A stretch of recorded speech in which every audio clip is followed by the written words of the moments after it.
In this video, I will show you how to reset progress or statistics in Headspace.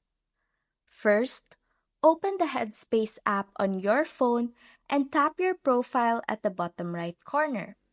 Then go into Settings. From there, tap Support. You can type in your issue. Just search for Reset Progress. As you will see, Headspace doesn't let you reset or reverse your progress. The only option is to restart a session and complete it from the beginning if you want to go through it again.